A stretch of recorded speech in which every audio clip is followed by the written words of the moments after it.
திருமண தாமதம் அப்படிங்கிறது இப்போ இல்லை. அது ஆதி காலத்துலேருந்து மனிதன் எப்போ தோன்றானோ அப்போ இருந்தே அவனுக்கு ஆள் கிடைக்காம சுற்றி இருக்காங்க. ஓகேங்களா? அதனால ஃபர்ஸ்ட் அவங்களா ட்ரை பண்ணணும். இப்போ ஃபேமிலியோட ட்ரை பண்ணுறாங்க, அப்படியே ஆள் கிடைக்கல, அவ்வளோதான். இப்போ இது எல்லாத்துக்குமே காரணம் அவங்களுடைய விதி தான். அந்த விதியை கண்டறிவதற்கு நம்ம ஜாதகத்தை பயன்படுத்தலாம். ஒரு ஆண் ஜாதகத்துல சுக்கிரன் உச்சமோ சுக்கிரன் நீசமோ ரெண்டுமே சமமான ஒரு பண்பு வழங்கும். அப்ப சுக்கிரன் பவர் ஆகும் பொழுது ஒரு ஆண் ஜாதகத்துல திருமணம் தடையாகுது. பெண்கள் ஜாதகத்துல செவ்வாய் பவர் ஆகும் பொழுது அவங்களுக்கு திருமணம் தடையாகுது. இது மட்டும் இல்லாம ஜெனட்டிக் ரீசனா பாக்குறோம். ஒரு ஜாதகத்துல சூரியனும் புதனும் தனித்து இருந்துச்சுன்னா அவங்க பொதுவாகவே இந்த திருமண பந்தங்களை அனுபவிக்கிறதுல தடை இருக்கு. ஒண்ணு. அதுக்கப்புறம் சனியும் புதனும் பரிவர்த்தனை ஆச்சுன்னா, அல்லது சனியும் புதனும் சேர்ந்து ஒரே ஜாதகத்துல இருந்து எங்கேயாச்சும் ஒரு இடத்துல இருந்து வக்ரமாச்சுன்னா, இதெல்லாம் இருந்துச்சுன்னா சாமியாராவே போயிடுறேன், கல்யாணமே வேணாம்னு சொல்லுவாங்க. சுக்கிரன் பவர் ஆச்சுன்னா ஆணுக்கும், செவ்வாய் பவர் ஆச்சுன்னா பெண்ணுக்கும் கண்டிப்பாக திருமண தாமதம், திருமண தடைகள் ஏற்படுகிறது. நான் சொன்ன சின்ன சின்ன இணைவுகள்லாம் இருக்கும்போது திருமணம் இல்லாம போற ஜாதகத்தை பார்க்கிறோம். லக்னத்துல ராகு, 2ல ராகு, 7ல 8ல ராகு கேது, இந்த மாதிரி சர்ப்ப தோஷங்கள், செவ்வாய் தோஷங்கள், இது பத்திலாம் நான் ஒன்றும் சொல்றது இல்லை. அது உண்மையும் இல்லை. எனக்குலாம் 2ல ராகு இருக்குது. எனக்கு 22 வயசுல கல்யாணம் ஆயிடுச்சு. ஒரு ஜாதகத்தை திறந்தோடனே புதனுடன் சேர்ந்த கிரகமும் ஏதாவது ஒன்று வக்கரமாகவோ பரிவர்த்தனையாகவோ, புதனும் சுக்கிரனும் இருக்கு, சுக்கிரன் வக்கரமா இருக்கு அப்படின்னா இவர் லவ் பிரேக்கப் ஆயிரும். அந்த புள்ள இவனுக்கு தெரிஞ்ச இன்னொருத்தனை கல்யாணம் பண்ணிக்கும், இவனோட ஃப்ரெண்டே கூட்டு ஓடி போயிடும். இப்போ லவ் மேரேஜ் அப்படின்னு எடுத்துக்கிட்டிங்கன்னா இப்போ நிறைய அக்செப்டன்ஸ் வந்துருச்சு. முதல்லலாம் நிறைய வேண்டாம் அப்படின்னு சொல்லி தான் இருந்த காலகட்டம் அது. இப்போ நிறைய அக்செப்டன்ஸ் ஆயிடுச்சு. ஆனால் ஜாதகம் ஒத்து வர மாட்டேங்குது. அதனாலேயே நிறைய பேரண்ட்ஸ் வேண்டாம் அப்படின்னு சொல்லி சொல்றாங்க. ஆனால் அது அவங்க திருமணத்துக்கு தான் போய் முடியுது. அதுக்கப்புறம் ப்ராப்ளம் ஃபேஸ் பண்றாங்க. இதை எப்படி சமாளிக்கிறது?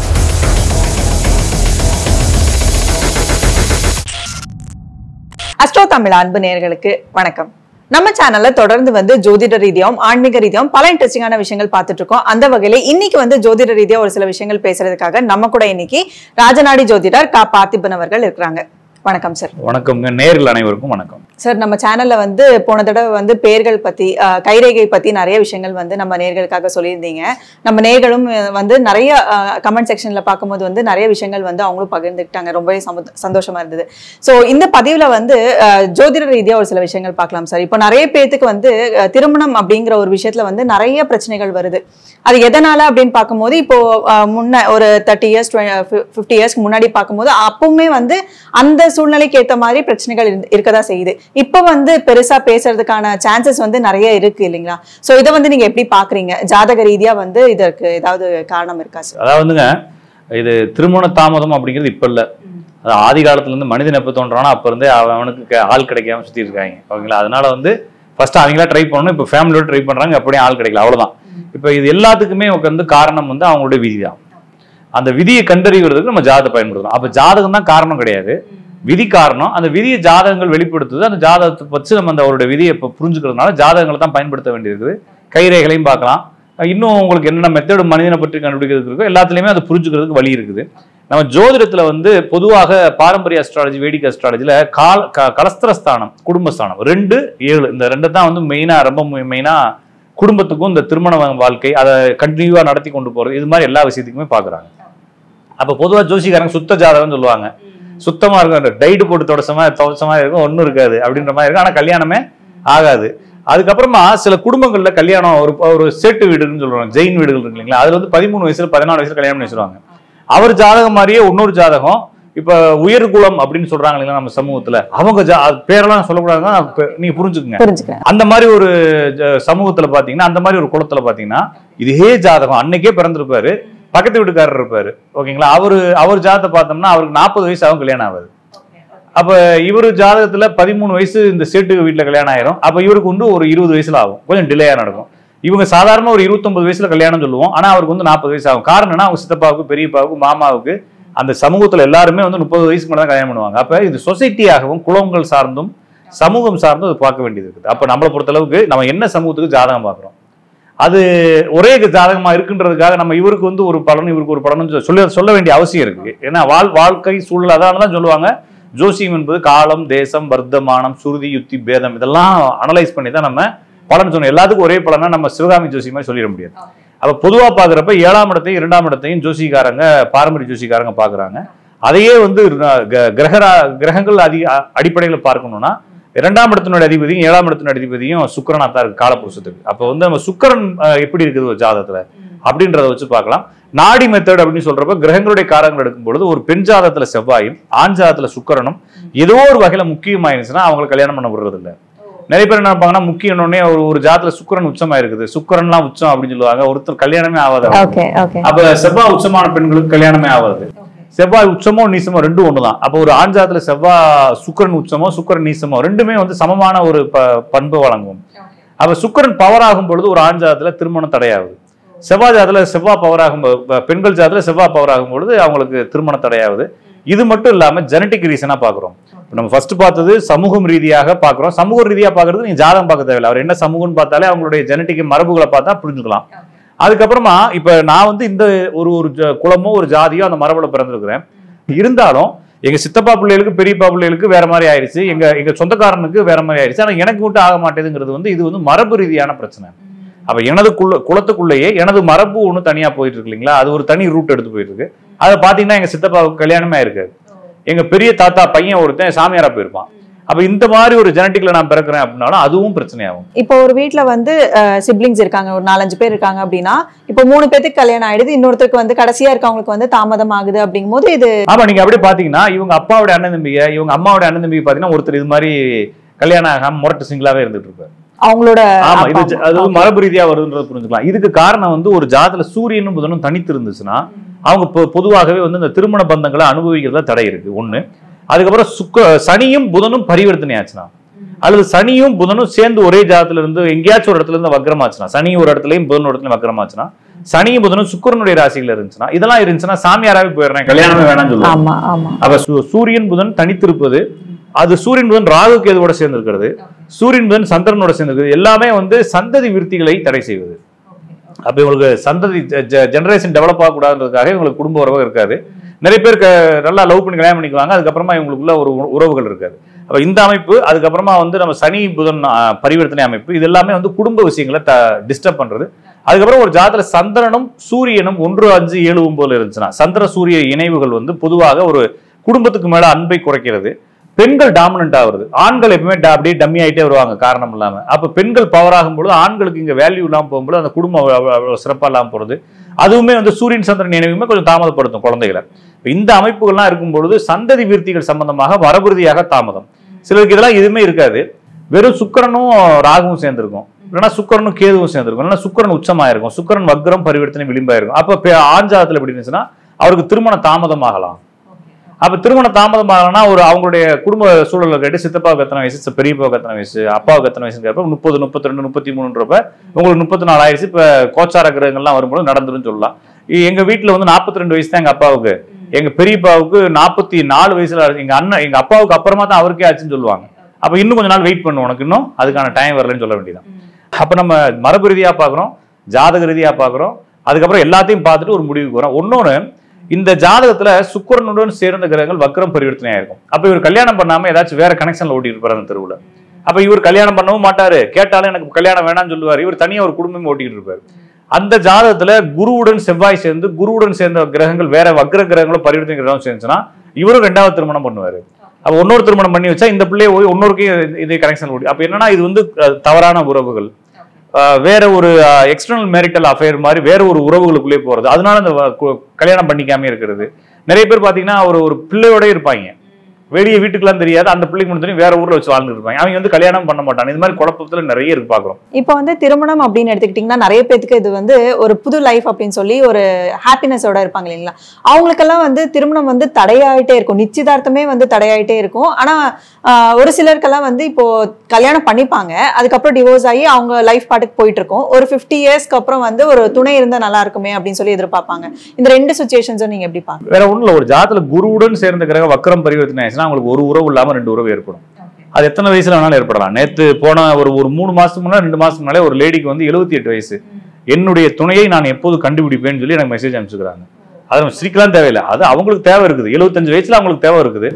அப்ப அவங்களுடைய ஜாதத்துல குருவுடன் சேர்ந்த கிரகங்கள் வக்ரம் பரிவர்த்தனை ஆகும்போது இவங்களுக்கு எத்தனை வயசுல வேணாலும் ஒரு துணை தேவைப்படும், வேற ஒரு துணை தேவைப்படலாம். அதே ஜாதத்துல சுக்கிரனுடன் சேர்ந்த கிரகம் வக்ரம் பரிவர்த்தனை அல்லது செவ்வாயுடன் சேர்ந்த கிரகம் வக்ரம் பரிவர்த்தனை ஆச்சுன்னா அவங்களுடைய துணைவர் இருக்காங்க இல்லைங்களா, அவங்களுமே வந்து பிரிஞ்சு வேற ஒரு உறவுக்கு போவாங்க. அப்ப ஒரு பிரேக்கப் ஆகிட்டு இவங்க 2 பேருமே வேற திருமணம் பண்ணிக்கிறது, அல்லது பிரேக்கப் ஆகாம இவங்க 2 பேரும் ஒன்னாவே இருப்பாங்க, ஆனா 2 பேரும் ஒன்னா வாழ மாட்டாங்க, இவர் மட்டும் வேற ஒரு உறவுல இருக்கிறது. இது மாதிரி எல்லாமே வந்து ஜாதத்துல கூடிய என்ன பர்டிகுலர் கிரகமோ, இப்ப நம்ம பாக்குறது வந்து கிரகக்காரங்களை பாக்குறோம்.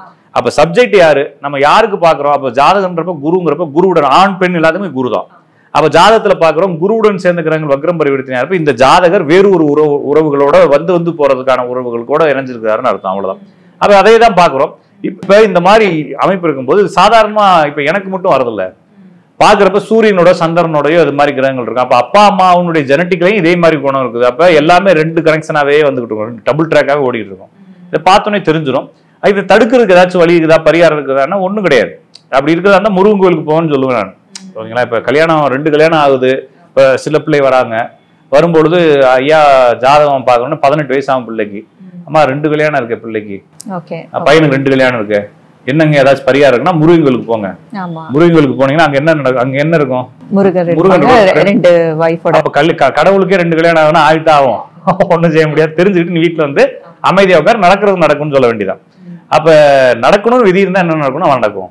நீங்க என்னதை எடுத்தாலும் நடந்தே தீரும்.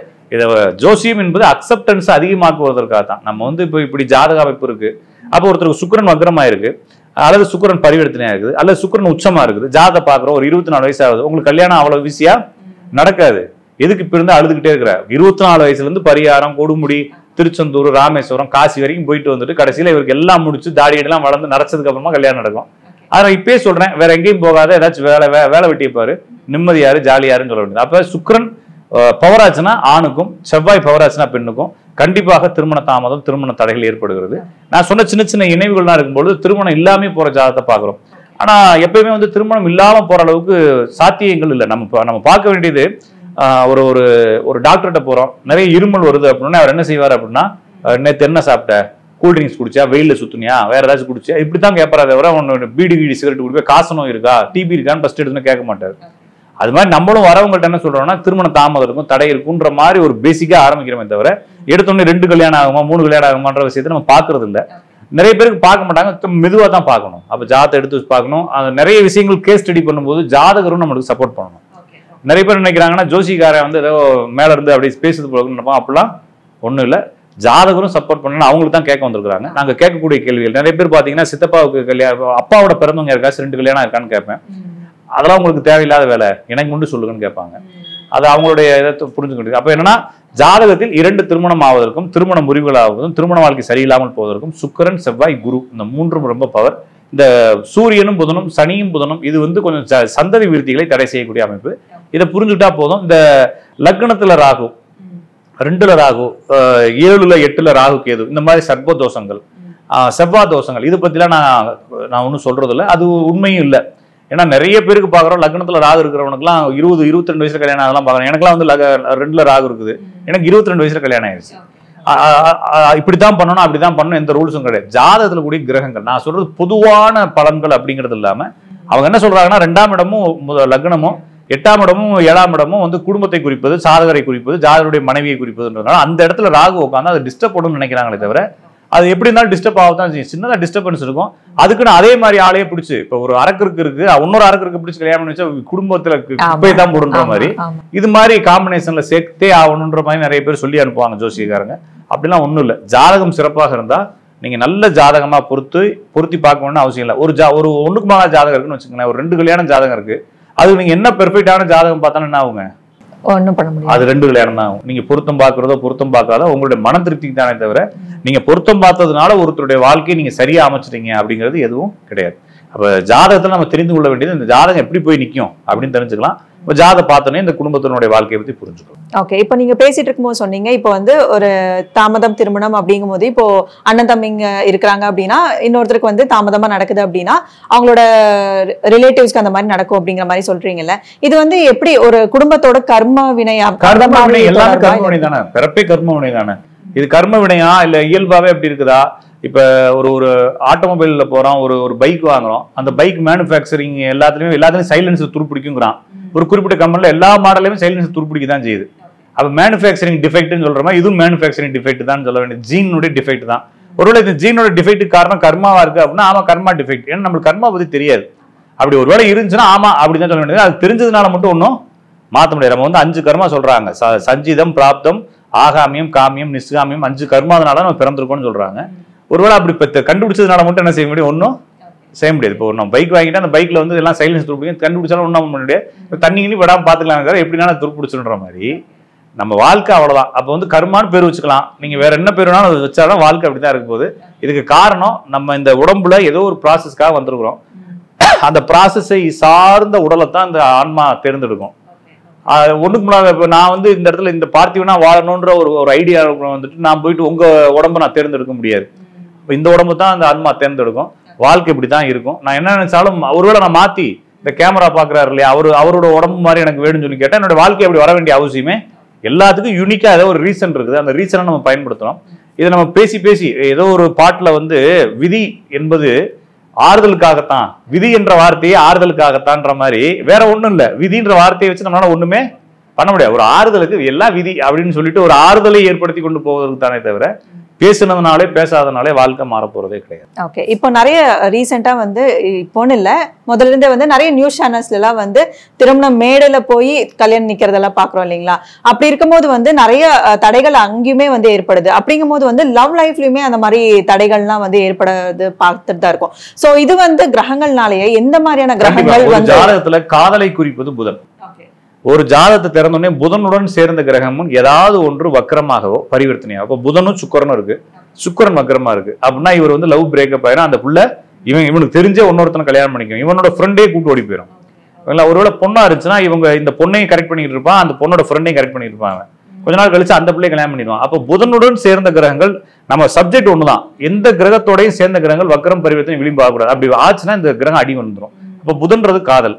அப்ப காதல் டிஸ்டர்ப் ஆகும்னா புதனுடன் சேர்ந்த கிரகங்கள் வக்கரம் பரிவர்த்தனை விளிம்புல இருந்துச்சுன்னா கண்டிப்பா இவங்க காதல் கைகூடாது. கரெக்டா கடைசி நேரத்துல வந்து நிப்பாட்டுவாங்க, நிப்பாட்டி கல்யாணம் டேமேஜ் ஆகும், ஆனால் காதலி டேமேஜ் ஆகும். இப்ப இந்த ஜாதத்தை பாக்குறோம். அப்ப புதனும் சுக்கரனும் சேர்ந்து இருக்குங்க. புதன் சுக்கரன் சேர்ந்து தான் காதல். அந்த புதன் சுக்கரனுடன் சேர்ந்து ஒரு கிரகம் ஒரு சனின்ற ஒரு கிரகம் இருக்கு. சனி வந்து பரிவர்த்தனை இருக்கு. அப்ப புதன் அடி வாங்கும் போது சுக்கரன் அடி வாங்கும் போது இல்லைங்களா? இது ஒரு ஆண் ஜாதகம். குருவை பாக்குறோம், ராகுக்கு எது சந்தில இருந்து குருவோட சேர்ந்து இருக்குது. அப்ப குருவும் அடி வாங்கிடுச்சு. அப்ப என்னன்னா இந்த பையன் லவ் பண்ற போறான். இந்த பையன் லவ் பண்ணி என்ன பண்ணுவான்னா கொஞ்ச நாள் போவான். போனதுக்கு அப்புறம் கடைசியா கல்யாணத்தன்னைக்கு கல்யாணத்துக்கு முன்னாள் நாள் அடுத்த வாரத்துக்குலாம் வந்து அந்த பிள்ளை கல்யாணம் பண்ணிட்டு வேற ஒருத்தனோட போயிடும். இது ஃபர்ஸ்ட் அந்த புதன் அடிச்சிருச்சுங்களா? அதுக்கப்புறமா இந்த ராகு என்ன செய்யும்னா குரு அடிக்கும். அப்ப இவனுக்கு இன்னொரு கல்யாணம் ஆகும். அந்த கல்யாணம் ஆன உடனே இவன் என்ன செய்வானா அவனுக்கு 2 கனெக்ஷன் வரணும்னு விதி. அப்ப சுக்கரனோட சேர்ந்த இன்னொரு சனி வந்து பரிவர்த்தனையாக அப்ப மனைவியும் ஓடி போயிட போகுதுன்னு அர்த்தம். அல்லது ஏற்கனவே திருமணமான ஒருத்தர் நம்ம கல்யாணம் பண்ண போறான்னு அர்த்தம். அப்ப என்ன ஆனா கொஞ்ச நாள் கழிச்சு எல்லாம் பிரச்சனையாகி போயிட்டே இருக்கும். திடீர்னு ஒரு வாட்ஸ்அப் தரப்போம், ஃபேஸ்புக் தரப்போம், அந்த புள்ளவும் இருக்கும். அதுக்கு ஹாய் மெசேஜ் அனுப்போம், அடே நான் வீட்டுக்காரன் அடிக்கிறான்டான்னு சொல்லும், நான் இருக்கேன் உனக்கு அப்படின்னு சொல்லிட்டு இந்த பக்கம் ட்ராக் ஓடும். அப்ப என்னன்னா ஒரு கதை அப்படியே ஜாதகத்துல இருக்கிறப்ப கதையா தெரியும் நம்மளுக்கு. அப்ப புதனுடன் சேர்ந்த கிரகம் புதனை காலி பண்ணிடுச்சு, சுக்கரனோட சேர்ந்த சுக்கரனை காலி பண்ணிடுச்சு, குருவோட சேர்ந்த கிரகம் குருவை காலி பண்ணிடுச்சு. அப்ப மொத்த சொல்லி முடிஞ்சிருச்சுன்ற மாதிரி இது ஒரு கதை மாதிரியே தெரியும். இது சாதாரணமா இல்லாம இப்ப கூட இருக்கக்கூடிய கிரகங்கள் பரிவர்த்தனை கிரகங்கள்லாம் பாக்குறப்ப இது என்னென்ன மாதிரி இருக்கப்ப குரு ராகுவும் சேர்ந்து ராகு சந்தில இருக்கும்போது இப்ப என்ன ஆனா இது இந்த பிள்ளை வந்து வேற கேஸ்ட் பிள்ளைன்னு சொல்லலாம். அப்ப ஒரு ஜாதத்துல குருவும் ராகுவும் குருவுக்கு உன்னஞ்சும் போதுலயே குருவோடையும் சேர்ந்த ராகு இருந்துச்சுன்னா அவங்க மாற்றான் ஜாதி, மாற்று மொழி, மாற்று மதத்துல திருமணம் பண்ணாங்க. அப்ப இந்த பிள்ளை வந்து வேற ஒரு ஜாதிக்கார பிள்ளைய ஒரு லவ் பண்றாரு, அந்த பிள்ளை இவனை விட்டு ஓடி போயிடுச்சு, திருப்பி கல்யாணத்துக்கு அப்புறம் இவனோடய வாழப்போகுது அப்படின்றத நம்ம சொல்லலாம். அப்ப அந்த பிள்ளை ஜாதத்தை எடுத்து பாக்குறேன், அதுலயே அதே மாதிரியே செவ்வாயோட சேர்ந்த கிரகங்கள்லாம் கொஞ்சம் கோக்குமாக்கா இருக்கும். அப்ப பார்த்த உடனே நம்ம வந்து அவங்களோட லைஃப், அந்த கிரக காரகங்கள் இதெல்லாம் காம்பினேஷன் பண்ணி ஒரு ஜாதத்தை பார்த்தோன்னே அவங்களோட லைஃப் அப்படியே நம்மளுக்கு கண்ணுக்கு தெரியும்.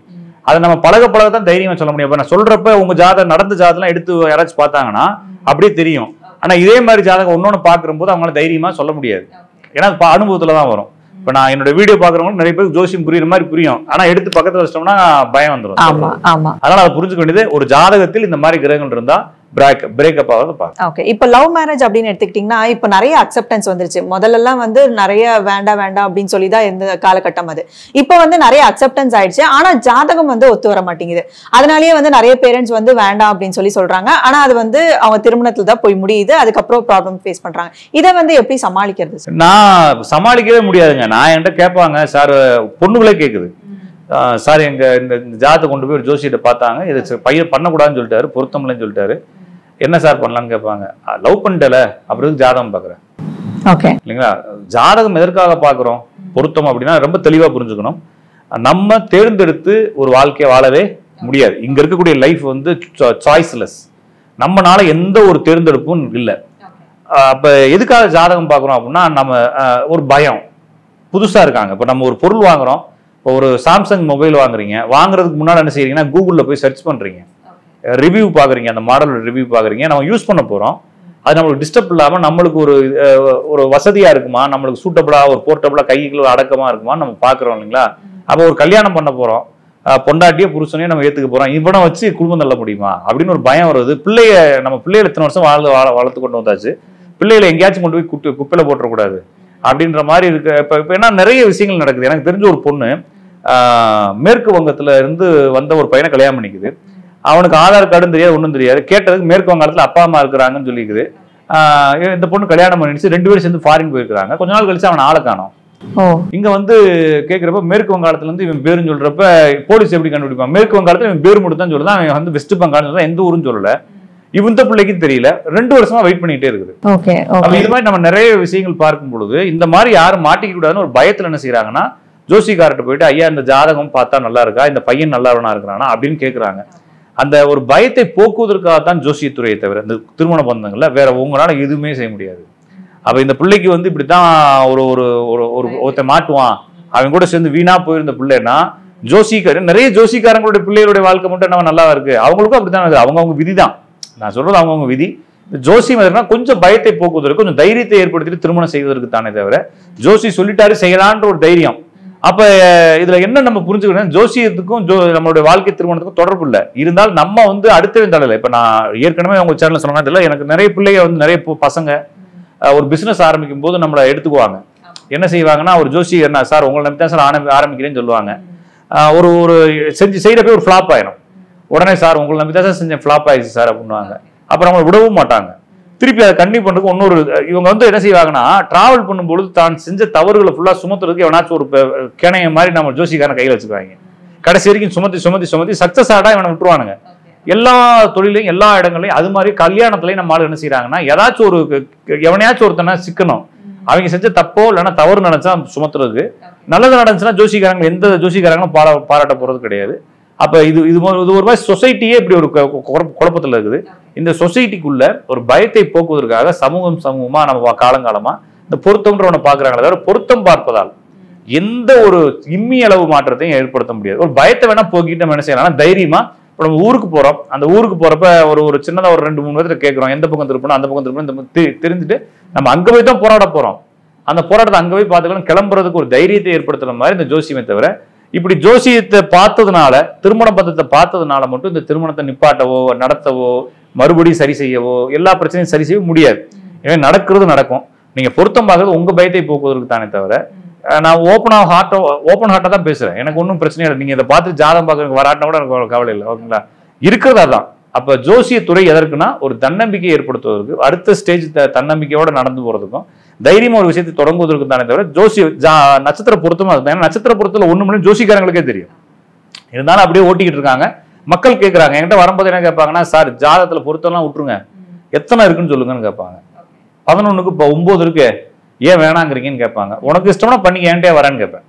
இல்லைங்களா? அப்ப என்ன, ஜாதகத்துல இருக்கிறத நாங்க சொல்றோம், முடிவெடுக்காத அவங்களுடைய விருப்பம் அப்படின்ற மாதிரி எல்லா ஜோசிக்காரங்க சொல்லுவாங்க. இப்ப ஒருத்தர் வராரு, வரும்பொழுது அந்த ஜோசிக்காட்ட வரும்போது அவங்க என்ன சொல்லுவாங்கன்னா, பொருத்தம் இருக்கா, பொருத்தம் இருக்குன்னு சொல்லிடுவாரு. ஆனா இவங்களுக்கு அரை மனசா இருக்கும். இதை போய் 5 ஜோசிக்காரன் பார்ப்பாங்க. ஒரு 4 ஜோசிக்காரன் பொருத்தம் இல்லைன்னு சொல்லிட்டா இந்த ஆள் சொன்னது மதிக்க மாட்டாங்க. ஓகேங்களா? ஒருவேளை 4 ஜோசிக்காரங்க பொருத்தம் இல்லைன்னு சொல்லிடுவாங்க, இந்த ஆள் ஒரே ஒரு ஆள் மட்டும் தான் பொருத்தம் இருக்குன்னு சொல்லுவாரு. அந்த பிள்ளை கல்யாணம் பண்ணிக்கணும்னு அவனுக்கு ஆசை இருக்கும். இந்த ஜோசிக்காரர் சொல்லிட்டாருல, இவர் ரொம்ப நல்லவரவர், ஆளை பார்த்தாலே மூக்கெல்லாம் பெருசா இருக்குது அப்படின்னு சொல்லிட்டு இவங்களாவே இவங்களோட ப்ரீ பிளான்டு இவங்களுக்கு வந்து ப்ரீயாவே ஒரு ஐடியாலஜி இருக்கும். அந்த ஐடியாலஜிங்கிற விஷயம் ஒருத்தர் சொல்லிட்டாங்க அப்படின்னா அதை பிடிச்சி அவ்வளவு. ஒருவேளை நாளைக்கு ஃபிளாப் ஆயிடுச்சு அப்படின்னா இவனை வச்சு ஓட்டுவாங்க. இந்த சக்சஸ் ஆயிடுச்சுன்னா யாரை பத்தியும் கண்டுக்க மாட்டாங்கன்ற மாதிரி எல்லா ஜோசியரை பார்த்தாலும் பார்க்காவிட்டாலும், இப்ப நான் வந்து எங்க தம்பி ஜோசியர், மாமா ஜோசியர், தாத்தா ஜோசியர், என் கல்யாணத்துக்கு நான் ஜாதகம் பார்க்கவே இல்லை. ஓகேங்களா, நான் நல்லா தான் இருக்கிறேன், ஜாலியா இருக்கிறேன். ஒருவேளை பார்த்தா கூட தப்பா முடிவு பண்ணிருக்கோம். அது வந்து என்னன்னா விதி. நான் சொல்றது விதி. நான் பார்த்தாலும் பார்க்காவிட்டாலும் எனது வாழ்க்கை எப்படி போகணும்ன்றது விதி. அதனால தைரியமா நீங்க என்ன செய்யலாம், இறைவன் மேல பாரத்தை போட்டுன்னு சொல்றோம் இல்லைங்களா, அப்படி வாழ்றதுதான் சிறப்பு. எப்ப இறைவன் மேல பாரத்தை போட்டும் வலிக்குது அப்படின்னா கொஞ்சம் யார்கிட்டயும் ஜோசியம் பார்க்கலாமே தவிர, இதுல நம்ம வாழ்க்கையை சரி பண்ணிலாம் கொண்டு போக முடியாதுன்றதை புரிஞ்சுக்கிட்டு ஜாலியா லைஃப் என்ஜாய் பண்றதுக்கு ஜோசியம் உதவுமே தவிர வேற எதுவும் இதுல எதிர்பார்க்க கூடாதுன்றது. முன்னெல்லாம் வந்து ஜாதகம் பார்க்கணும் அப்படின்னா ஒரு சில விஷயங்களுக்கு மட்டும்தான் பார்ப்பாங்க. அதுல ஒண்ணு இந்த திருமணம் அப்படின்னு இல்லைங்களா. இப்போ பொருத்தம் பார்த்து ஒரு ஜாதகம் வந்து திருமணத்துக்கு வந்து தயாரா இருக்கு அப்படிங்கும் போது வந்து நிறைய விஷயங்கள் வந்து சந்திக்கிறாங்க இல்லைங்களா, பிரச்சனைகள் வந்து சந்திக்கிறாங்க. அதுக்கு வந்து திருமணத்தை வந்து ஒரு ரீசனா வந்து காட்டிடுறாங்க, ஈஸியா வந்து சொல்லிடுறாங்க. சோ இதை வந்து நீங்க எப்படி பாக்குறீங்க? இல்லைங்க, இது வந்து மூட நம்பிக்கை தாங்க. அதாவதுங்க ஒரு கல்யாணம் நடந்ததுனால அப்படி ஆயிடுச்சு, இன்னைக்கு கல்யாணம் ஃபிக்ஸ் பண்ணதுனால அப்படி ஆயிடுச்சு. இது வந்து ஜோசிக்காரங்களே என்ன செய்யறாங்கன்னா 4ல் 7ல் 8ல் இந்த தேதியில கல்யாணம் பண்ணா வீணா போயிடுறீங்க. 4ல் 7 தான் வந்து ஜோசிக்காரங்க பெருசா சொல்றது. அப்ப கூட்டுத்தொகை எத்தனாம் தேதி கல்யாணம் பண்ண, அப்ப முகூர்த்தமும் உனக்கு அமையணும் இல்லைங்களா, முகூர்த்தமும் அமையணும், நல்ல நேரமும் அமையணும், இவன் ஜாதகத்துக்கு தகுந்த நாளும் இருக்கணும், அதுல 4 7 வரக்கூடாது அப்படின்னு சொல்லி மெண்டல் ஆக்கி கல்யாணமே ஆகாம ஆக்கி விட்டுற மாதிரி. சரிங்களா, அப்போ எல்லாத்தையும் கால்குலேட்டர் அவங்க ஒன்று 0 வர மாதிரி ஆகி போயிடும் வாழ்க்கை. அப்ப இவங்க இப்படி செலக்ட் பண்றாங்க, அப்படிலாம் எதுவும் கிடையாதுங்க. உங்களுக்கு விதி தான். நான் சொல்லிட்டேன், நான் நீங்க எத்தனாம் தேதியில ஆரம்பிச்சாலும் விதி இருந்தா, ஒரு பெரிய ஜோசிக்காரர் அப்படித்தான் சொல்லி இருந்தாரு, எத்தனாம் தேதி செஞ்சா ஆளே காலி ஆயிட்டாரு, டோட்டல் காலி. அவங்க பையனுக்குன்னு கல்யாணம் ஆகாம சுத்தி இருக்காங்க. அப்ப இதெல்லாம் பொறுமையா மக்கள் வந்து அடுத்தடுத்த ஸ்டேஜ் போறதுக்கு ட்ரை பண்றாங்க, சிக்கல்லாம் போக ட்ரை பண்றாங்க. இந்த ஜோசிக்காரன் கொஞ்சம் குழப்பி அங்கேயே ஸ்டக் பண்ண விட்டுறாங்க. அதுவும் விதிதான். அப்ப இப்படி ஒருத்தன் வந்து குழப்பணுன்றது விதின்ற மாதிரி, இந்த மாதிரி நீங்க என்ன நல்ல நாள் எடுத்தாலும், நல்ல நேரம் எடுத்தாலும், நல்ல இது செஞ்சாலும் கெட்டு போறதுக்கு திருமணங்கள் கெட்டு போகுது. எதை பத்தியுமே கவலைப்படாம, சரிங்களா, ஒருத்தன் வந்து வேலைக்கு போறான், கொளுத்து வேலைக்கு போறான், ஒரு சித்தால பாக்குறான், கரெக்ட் பண்றான், மம்டியாளு அழகா பண்றாங்க, இவங்களா கூட்டு போய் ஓடி போய் கல்யாணம் இல்லாம ஒண்ணும் இல்லாம லிவிங் டுகெதர் மாதிரி வாழ்றாங்க, ஹாப்பியா இருக்கிறாங்க. இருந்தாலும் கொத்தனார் ஆயிரம், இந்த அம்மா வந்து பெரிய ஆளாயிருதுன்ற மாதிரி ஜாலியா இருக்கிறாங்க. நிறைய பேர் பக்காவா பிளான் பண்ணி, ஒரு ஆள் சொல்றாரு, எனக்கு வந்து ஹெலிகாப்டர்ல பூ தூவுனாங்க மலேசியால என்னோட கிளைண்ட் ஒருத்தர், கல்யாணத்துக்கு மேல ஹெலிகாப்டர்ல இருந்து பூ தூவி இருக்கிறாங்களாம், ஒரு வாரம் கூட பிள்ளை எல்லாம் ஓடி போயிடுச்சுங்கிறான். ஓகேங்களா, அப்ப எல்லாமே வந்து நம்ம பிளான் பண்றதுல அங்க நடக்கணும்னு அவசியம் இல்லை. விதி நல்லா இருந்துச்சுன்னு வச்சுக்கோங்களேன், நீங்க எந்த நாளும் பார்க்க தேவை, கிளம்பியும் பார்க்க தேவை, ஜாலியா லைஃபை ஸ்டார்ட் பண்ண வேண்டியதான். அப்ப விதி நல்லா இருந்தா நல்லதா என்ன செய்யறது, அழுதுட்டே ஸ்டார்ட் பண்றது, அப்பயே ஸ்டார்ட் பண்ணி போக வேண்டியது. ஆனா அந்த இடத்துல ஒரு ஸ்ட்ரக் ஆகுன்றத தெரிஞ்சுக்கிட்டு மூவ் ஆகணுமே தவிர, இங்க ஜோசியத்துல வேற எதையுமே நீங்க மூவ் பண்ணி அதை சரி பண்ணிலாம் மூவ் பண்ண முடியாது. என்ன செய்யலாம்னா அக்செப்ட் பண்ணிக்கலாம். அப்ப லைஃப் இப்படிதான் போகுது, அப்ப அக்செப்ட் பண்ணிக்கலாம். என்ன பண்றது, ஒருத்தருக்கு வந்து 2 கல்யாணம் ஆயிடுச்சு, அவர் என்னத்தை அக்செப்ட் பண்ணிக்கிறது, கொஞ்சம் குழப்பத்தோட தான் வாழ்வார். நான் சொல்றது எல்லாமே என்ஜாயபுல்லா இருக்க போறதில்ல லைஃப்ல. சில விஷயங்கள் நம்ம வந்து முழுங்கிக்கணும்ன்ற மாதிரி தான் வாழ வேண்டியது இருக்குது. அது எனக்கு ஒண்ணா இருக்கலாம், உங்களுக்கு ஒண்ணா இருக்கலாம், அவருக்கு ஒண்ணா இருக்கலாம். ஜாதகத்தை பார்க்கும் பொழுது குடும்ப வாழ்க்கை சரியில்லையா, வேற விஷயங்கள் எல்லாம் ஹாப்பி பண்ணிக்கிட்டு இந்த குடும்ப வாழ்க்கையை எப்படி மேனேஜ் பண்றதுன்றது தெரிஞ்சுக்கிட்டு கொஞ்சம் சண்டை சச்சரவு இல்லாம மனம் புண்படாம இருக்கிறதுக்கு ஒரு பிளான் பண்ணலாமே தவிர, உட்காந்துக்கிட்டு இதை சரி பண்ணணும்னு நினைச்சு தப்பா செஞ்சு அது செஞ்சதே உங்களுக்கு பிரச்சனை ஆயிடுறமே ஆயிடக்கூடாது. அப்ப இந்த திருமண பொருத்தம் இந்த மாதிரி எல்லா விஷயங்களுமே ஜாதகத்துல இருக்கிறதா நடக்குது. வேற என்னத்தை நீங்க கிராஸ் ட்ராக்ல ஓட்டினாலும் வண்டி அப்படியேதான் போய் நிற்கும். ஓகே, இந்த திருமணம் அப்படின்னு வரும்போது இந்த வரநிலை எப்படி அமையுது சார்? இப்போ ஒருத்தனுக்கு ஒருத்தி அப்படின்னு சொல்றாங்கல்ல, அது எப்படி அமையுது? அது இயற்கை தான். அது எப்படின்றது நான் சொல்ல நிறைய விஷயங்கள் இயற்கையில கண்டுபிடிக்க முடியல. இது கண்டுபிடிக்க முடியாததுனாலதான் அவன் அடிச்சு வாயில வரதெல்லாம் அடிச்சு ஓட்டுறாங்க. எல்லாருக்கும் புரிஞ்சிருச்சு, கண்டுபிடிக்க முடிஞ்சு. என்கிட்ட கிளாஸ்ல கேட்பாங்க, சார் 2 கல்யாணத்துக்கு என்ன கிரகம், ஒருத்தர் செத்து போறதுக்கு என்ன கிரகம், அதாவது வந்து எல்லாமே நம்மளுக்கு தெரியும், நம்மளால கண்டுபிடிக்க முடியும்னு நம்புறாங்க மக்கள். நம்புறாங்க, என்னோட ஸ்டூடெண்ட் நம்புவாங்க, கிளாஸ்ல கேட்பாங்க. ஒருத்தர் ஐபிஎஸ் ஆகிறதுக்கு என்ன அப்படின்னு கேட்பாங்க, ஒருத்தர் செத்து போறதுக்கு என்ன, ஒருத்தர் பிச்சை எடுக்கிறதுக்கு என்ன, ஒருத்தர் ஜெயிலுக்கு போறதுக்கு என்ன, ஈஸியா அப்படிலாம் யாருடைய அவ்வளோ ஈஸியா ஒரு மனிதனோட வாழ்க்கையை கண்டுபிடிக்கவே முடியாதுங்க. நம்ம அனுமானிக்கிறோம். இப்போ இதுக்கு முன்னால நடந்த நிகழ்வுகள், இப்போ எனக்கு தெரிஞ்சு ஒரு 10 பேருக்கு ஹெச்ஐவி வந்திருக்குன்னு வச்சுக்கோங்களேன், அவங்களோட ஜாதகங்கள் எப்படி இருந்துச்சுன்னு நான் வந்து அனலைஸ் பண்ணோம். சில விஷயங்கள் பார்க்கும் பொழுது ஏறத்தாழ ஒரே மாதிரி தெரியும். இப்போ நம்ம இந்தியாக்காரங்க மூஞ்சிலாம் ஒரு மாதிரி இருக்கும். அப்போ இந்த மாதிரி மூஞ்சி இருந்தால் அவனுக்கு இந்த நோய் வரும்னு சொல்ல முடியாது. அப்போ அது ஒருவேளை இந்த ஒற்றுமையால் அது வரலைன்றதை இன்னொரு ஜாதகத்தை வச்சு என்ன செய்யணும். அப்போ ஒரு 10 பேருக்கு நோய் இருக்குது, இந்த நோய்க்கு இந்த கிரகம் தான் காம்பினேஷன் பார்க்குறோம், இன்னொரு ஜாதகத்தை எடுத்து பார்க்குறோம், அதில் அதை காம்பினேஷன் இருக்கு, அவனுக்கு நோய் இல்லைன்றப்ப அப்போ இந்த காம்பினேஷன் இல்லை. அப்போ இது மாதிரி தேடி நிறைய விஷயங்களை புதுசாக கண்டுபிடிக்க வேண்டிய. ஏன்னா பாரம்பரிய நூல்களில் இதெல்லாம் எழுதப்படலை. பாரம்பரிய நூல் அப்படிங்கிறது கேஸ்லா தான். அன்னைக்கு கண்டிஷனுக்கு ஒரு ஜாத் எடுத்துக்கிறாங்க. ஒருத்தனுக்கு வந்து கால் உடஞ்சிருக்குது. அந்த கால் உடஞ்சவனுடைய கிரக நிலைகளை ஒருத்தர் எழுதிக்கிறாரு, ஒரு ஒரு முனிவர் எழுதிக்கிறாரு. அந்த கிரக நிலைகள் எழுதிட்டு இவருக்கு கால் உடஞ்சு போச்சுன்னு எழுதிக்கிறாரு. அவர் வந்து கண்டுபிடிச்சாரா கண்டுபிடிக்கலான்னு தெரியல. நான் சொல்றது புரிஞ்சுக்கிட்டீங்களா? ஒரு ஜாத்தை எடுத்து அந்த ஜாத்துல கூடிய கிரகங்கள் எல்லாம் பாட்டா பாடி இவருக்கு கால் உடஞ்சதை நான் பார்த்தேன் அப்படின்னு சொல்லி எழுதி வச்சு செத்து போயிட்டுன்னு வச்சுக்கோங்களேன். இதுக்கு பின்னால வரவன் என்ன பண்றான்னா இந்த கிரக நிலையில எடுத்து இவருக்கு இப்படிதான் கால் உடஞ்சோன்னா இவன் என்ன செய்யறா, கால் உடஞ்சவனுக்கான கிரக நிலைன்னு மனப்பாடம் பண்ணிக்கிட்டு இருக்கான். அப்போ ஒருவேளை அவர் வந்து இந்த அந்த ரீசனை கண்டுபிடிக்காம அதை வெளிப்படுத்தாம கூட அவர் வந்து வெறும் டிஸ்பிளே பண்ணிக்கிறார் அந்த ஜாதத்தை, அவ்வளவுதானே தவிர இது மாதிரி நிறைய பழைய நூல்கள்ல குமாரசாமி அதுன்னு நிறைய புத்தகங்கள் இருக்கக்கூடிய எல்லாமே கேஸ்ல தான். அந்த கேஸ் ஸ்டடியை தான் எழுதிக்கிறாங்களே தவிர அதுல ரிசல்ட் எதுவுமே எழுதல. நான் அப்படி கேஸ் ஸ்டடி எழுத முடியாது. நம்ம இருக்கிறப்ப என்ன சொல்றோம்னா சொல்றோம். அப்ப இது மாதிரி நிறைய விஷயங்கள் கண்டுபிடிக்க முடியுது, நிறைய விஷயங்கள் கண்டுபிடிக்க முடியறதே இல்லை. அப்ப அதை ஏத்துக்கிட்டா தான் நம்ம வந்து அடுத்த ஸ்டேஜ் போக முடியும். நம்ம வந்து நான் ஒருவேளை நான் வாத்தியாரா இல்லாம வெறும் ஜோசியரா மட்டும் இருக்கேன்னு வச்சுக்கோங்களேன். நீங்க ஏதாச்சும் கேள்வி கேட்கிறப்ப நான் வந்து 8ஆம் அதிபதி 10ஆம் அதிபதியோட சேர்ந்து 12ஆம் அதிபதி பார்வை பெற்றா இப்படி ஆயிரம் சொல்லி முடிச்சு விட்டு போயிருவேன். ஆனா அது லாஜிக் இல்லை. அப்ப புரிஞ்சுக்க வேண்டியது என்னன்னா, சின்ன சின்ன விஷயங்களை, லைஃபுக்கு தேவையான விஷயங்களை ஜோசியத்துல கண்டுபிடிச்சு அதை முன்கூட்டியே நம்ம தெரிஞ்சுக்கிட்டு அதுக்கு தகுந்த மாதிரி ஒரு மைண்ட் செட்டை வச்சுக்கிட்டு அதை அப்படியே டிராவல் பண்றதுதான் ஜோசியமே தவிர எல்லாத்தையுமே நம்மளால கண்டுபிடிக்க முடியாது அப்படிங்கிறது தான் யதார்த்தம். இதை நிறைய பேர் வந்து பெர்சன்டேஜ் அடிப்படையில் சொல்லுவாங்க, 80 20 சொல்லுவாங்க. அதெல்லாம் பொய். ஒரு சிலருக்கு 80 தெரிஞ்சிடும், ஒரு சிலருக்கு 20 கூட தெரியாது. சரிங்களா? எல்லா விஷயத்தையுமே நம்மளால புரிஞ்சுக்க முடியாது. இன்னொரு விஷயம், இப்போ ஒருத்தனுக்கு வந்து புதுசா இருக்கு லைஃப். இப்போ நீங்க எல்லாருடைய லைஃப்மே, இப்போ என்னோட லைஃபை பத்தி கேட்டீங்கன்னா உங்களுக்கு ஓரளவுக்கு இதுக்கு முன்னால பார்த்த கேட்ட லைஃபா இருக்கலாம். அவரோட லைஃபை கேட்டீங்கன்னா அப்படி இருக்கலாம். யாராச்சும் ஒருத்தர் லைஃப் கேட்கிறப்ப என்னடா இவ்வளவு குழப்பமா இருக்கு நம்மளுக்கு அப்படின்னு தோணி இருக்கு இல்லைங்களா? அப்ப அவனோட லைஃபை நீங்க எப்படி அனுமானிப்பீங்க? இப்போ நீங்க ஒரு ஜோசியரா இருக்கும் பொழுது நம்மளுக்கு தெரியாத ஒரு புதுசா இப்பதான் ஒரு நான் சொன்னேன், வந்தோடனே சொன்னேன், ஒரு 75 வயசு பாட்டிக்கு நான் எப்ப என்னுடைய பார்ட்னரை கண்டுபிடிப்பேன்னு கேக்குறாங்க. இது தப்பெல்லாம் கிடையாது, அவங்களுக்கு தேவைப்படுது. அப்ப அந்த ஃபீல் இந்த மாதிரி புதுசா இருக்கும்போது இதுக்கான விஷயத்தை நான் அன்னைக்கு தான் புதுசா தேடணும் இல்லைங்களா? அப்ப டெய்லி மக்களை புது மக்கள் பாக்குறோம். ஒரு காலத்துல பாரம்பரிய ஜோசியங்கள் வந்து ஒரு கிராமத்துக்குள்ள ஓடிக்கிட்டு இருந்துச்சு. அவனை பத்தி எனக்கு எல்லாமே தெரியும். ஆல்ரெடி அவனுக்கு அந்த ஊர்ல 15-20 பேர் தான் இருப்பான், அந்த குடும்பம் தான் இருக்கும். அவனை பத்தி எல்லாமே எனக்கு தெரியும். அதுக்குள்ள இவனுக்கு என்ன நடக்கும், நல்லது நடக்குமா, புதுசு செய்யலாமா, நல்லது செய்யலாமான்னு சொல்லிட்டு இருந்தேனே தவிர இப்ப அப்படி இல்லைங்க. இப்ப வந்து ஸ்ரீலங்காக்காரன் கனடா போய் மலேசியா போய் அப்புறமா வந்து ஆஸ்திரேலியா இருக்கிறான். அவன் எல்லா கலாச்சாரத்தையும் கடந்து வந்துருக்கான். அவன் அங்க இருந்து போன்ல கேள்வி கேட்கிறான். அவனுக்கு நம்ம பதில் சொல்லணும். அவனோட கலாச்சாரமே தெரியாது. நான் என்ன சொல்றேன்னா எத்தனை பிள்ளைன்னு கேட்கிறேன், எத்தனை பிள்ளை அவன் கேட்கறான். நான் என்ன சொன்ன, நம்ம எத்தனை பிள்ளை பெற்றுக்க முடியும் நம்ம ஊர்னா 2 பிள்ளை பெற்றுக்க முடியும் சொல்றான். 7 பிள்ளை பெற்றுருக்கான் இப்பயும். கேட்டா அவனுக்கு வந்து பிள்ளை கண்ட்ரோல், குடும்ப கட்டுப்பாடு நம்ம ஊர்ல தான் இருக்குது. நம்ம சத்திய சோதனை புத்தகத்துல காந்தி எழுதுறாரு, குடும்ப கட்டுப்பாடுக்காக பெரிய போராட்டம் இந்தியாவில வெடிச்சிருக்குது, இது மிகப்பெரிய விஷயத்துக்கு கொண்டு போய் சேர்க்கும், குடும்ப கட்டுப்பாடு பண்றது தர்மத்துக்கு விரோதமானது காந்தியடிகள் எழுதுறாரு அவருடைய புத்தகத்துல. ஏன்னா அந்த டயத்துல அது வந்து பெருசா இருந்திருக்கு. நம்ம இந்தியாவில மட்டும் தான் குடும்ப கட்டுப்பாடு பெருசா பண்ணலாம், வேற நாடுகள்ல குடும்ப கட்டுப்பாடு பண்ணலாம். மலேசியா, ஸ்ரீலங்கா மலேசியா போனவன், கனடா போனவன் 8 பிள்ளை 9 பிள்ளை பெற்றுட்டு தான் இருக்கிறான். சரிங்களா? இப்ப நம்ம ஊருக்காரங்களே எனக்கு தெரிஞ்ச ஒருத்தவங்க ஜெர்மன்ல இருக்கிறாங்க, அவங்க வந்து 7 பிள்ளை பெற்றுக்கிறாங்க இப்போ லேட்டஸ்டா.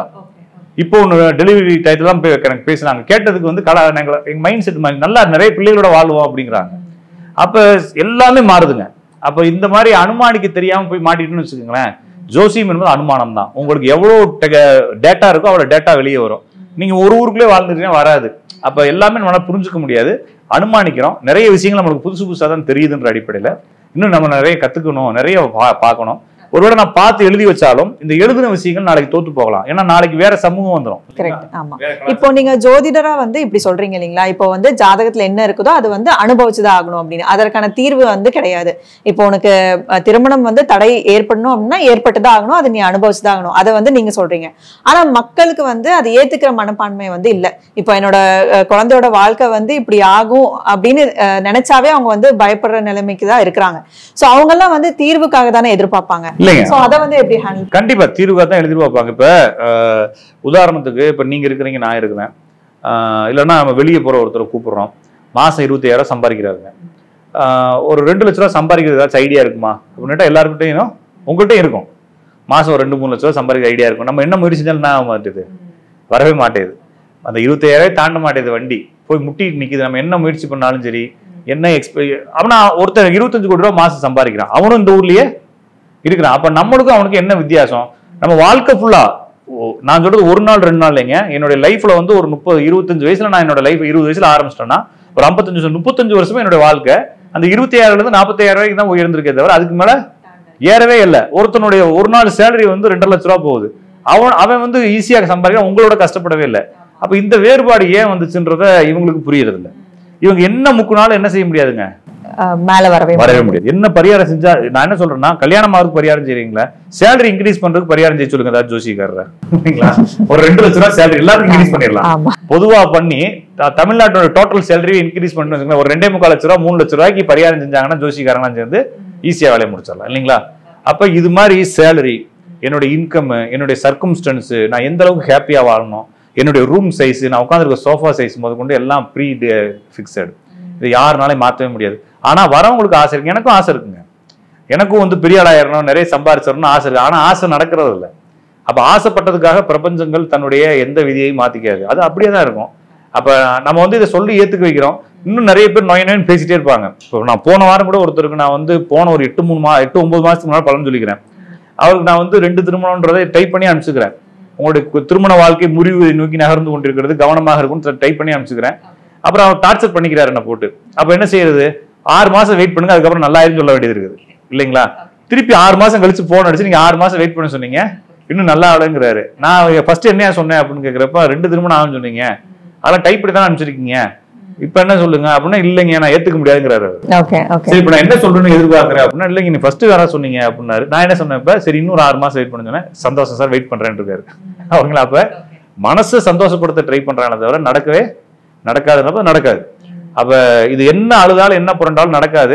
சில வந்து அதை ஏத்துக்கிறாங்க. என்னதான் இருந்தாலும் அது ரியாலிட்டியை ஏத்துதானே ஆகணும். நம்ம சொல்றதை விட வாழ்க்கையே தரன்னு இழுத்து கொண்டு போய் அவங்களை மாட்டி விட்டுருன்றப்ப அதை பார்க்குறப்ப ஏத்துக்கிட்டு தான் ஆகணும். அதோட பேசவோ போராடவோ முடியாது. நிறைய பேர் என்ன கேட்பாங்க, ஜாதகத்தை கொடுத்தோடனே பொண்ணுக்கு ஜாதகம் பார்க்கணுவாங்க. பார்ப்போம், பொண்ணுக்கு 19-20 வயசு ஆகுது, இல்லைன்னா 24 வயசு ஆகுது. அம்மா 24 வயசு தான் ஆகுது, 29 வயசு இந்த பிள்ளை கல்யாணம் ஆகணும். ஐயோ 29 அப்படின்னுவாங்க. என்னங்க சார், என்னங்க மேம் சொல்றீங்க, 29 தான் இருக்கணும். இல்லைங்க நாங்க இந்த வருஷம் பண்ணிடலான்னு பிளான் பண்ணோம் அப்படின்னா, இல்லைங்க 29 தான் இருக்கு சார், பார்த்து சொல்லுங்க சார் அப்படின்னாங்க. ஏமா என்ன ஏன் காம்ப்ரமைஸ் பண்றேன், நான் சைன் போர்டு கொடுக்குறதா வா, ஒரு 10 பேப்பர்ல சைன் போர்டு கொடுத்தா கல்யாணம் பண்ணிக்க. ஆனா காம்ப்ரமைஸ் என்ன பண்ண தேவை, நான் இருக்கிறது ஸ்டேட்டஸ் சொல்றேன். நீ என்னோட ஸ்டேட்டஸ் கேட்டா உன்னுடைய ஜாதகத்துல ஸ்டேட்டஸ் சொல்றேன், கேட்டா கேட்காட்டினா போ. அப்ப என்னுடைய மெத்தடு படி, என்னுடைய விதிப்படி இந்த கிரகங்கள் இங்க இருந்தா கல்யாணம் ஆகுது, 29 ஆகுது. உனக்கு வேற ஜோசியரை பார்க்கணும்னா பாத்துக்க. எத்தனை ஜோசியரை பார்த்தாலும் விதி இதுதான் என்னுடைய எக்ஸ்பீரியன்ஸ்ல. ஒருவேளை மாறுச்சுன்னா என்னுடைய விதிகள் தப்பா இருக்கலாம், 1-2 தப்பா இருக்கலாம், ஒருவேளை அது வேற விதிகளை நான் புரிஞ்சிருக்கலாம் அப்படின்ற மாதிரி எடுத்துக்கலாமே தவிர, ஆனா விதிப்படி தான் வாழ்க்கை நடக்குது. நான் சொன்ன விதிப்படி நடக்காம வேணா போயிடலாம். நான் சொல்றது புரிஞ்சுன்னா, ஜோசியத்துல என்னுடைய விதிகள் தப்பா கூட போயிடலாம். ஆனா உங்களுக்குன்னு ஒரு ரியலான ஒரு விதி இருக்கு இல்லையா, அதை யாருனாலையும் மாத்தவே முடியாது. அவ்வளவுதான். ஓகே, ரொம்ப சிறப்பா வந்து திருமணம் தாமதத்துக்கு வந்து நிறைய எக்ஸ்பிளனேஷன்ஸ் வந்து கொடுத்துருக்கீங்க. ஸோ இதே மாதிரி அடுத்த ஒரு சிறப்பான நேர்காணல் உங்களை சந்திக்கும் சார். அது வரைக்கும் நன்றி. நன்றி.